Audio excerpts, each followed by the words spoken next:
పుట్టా సురేంద్రబాబు గారు చాలా మంచి పని చేశారు. క్రైస్తవులందరికీ కూడా బైబిల్ చదవడంలో గొప్ప సహాయం చేశారు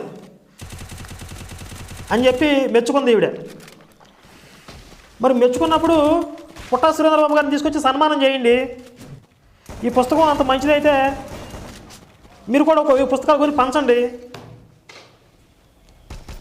మెచ్చుకొని మళ్ళీ తిట్టడం మొదలుపెట్టింది మళ్ళీ వెంటనే పుట్టా సురేంద్రబాబు గారిని కానీ నన్ను కానీ పుస్తకం రాసినందుకు.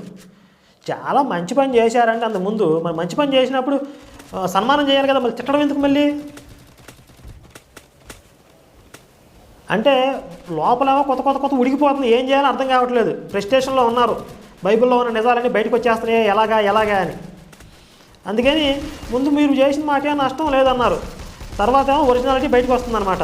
ఈ హేమలత అనే ఆవిడ ఒక పుస్తకం రాసింది, సత్యవేద మహాభాష్యం అనేది ఒకటి రాసింది. అదేంటంటే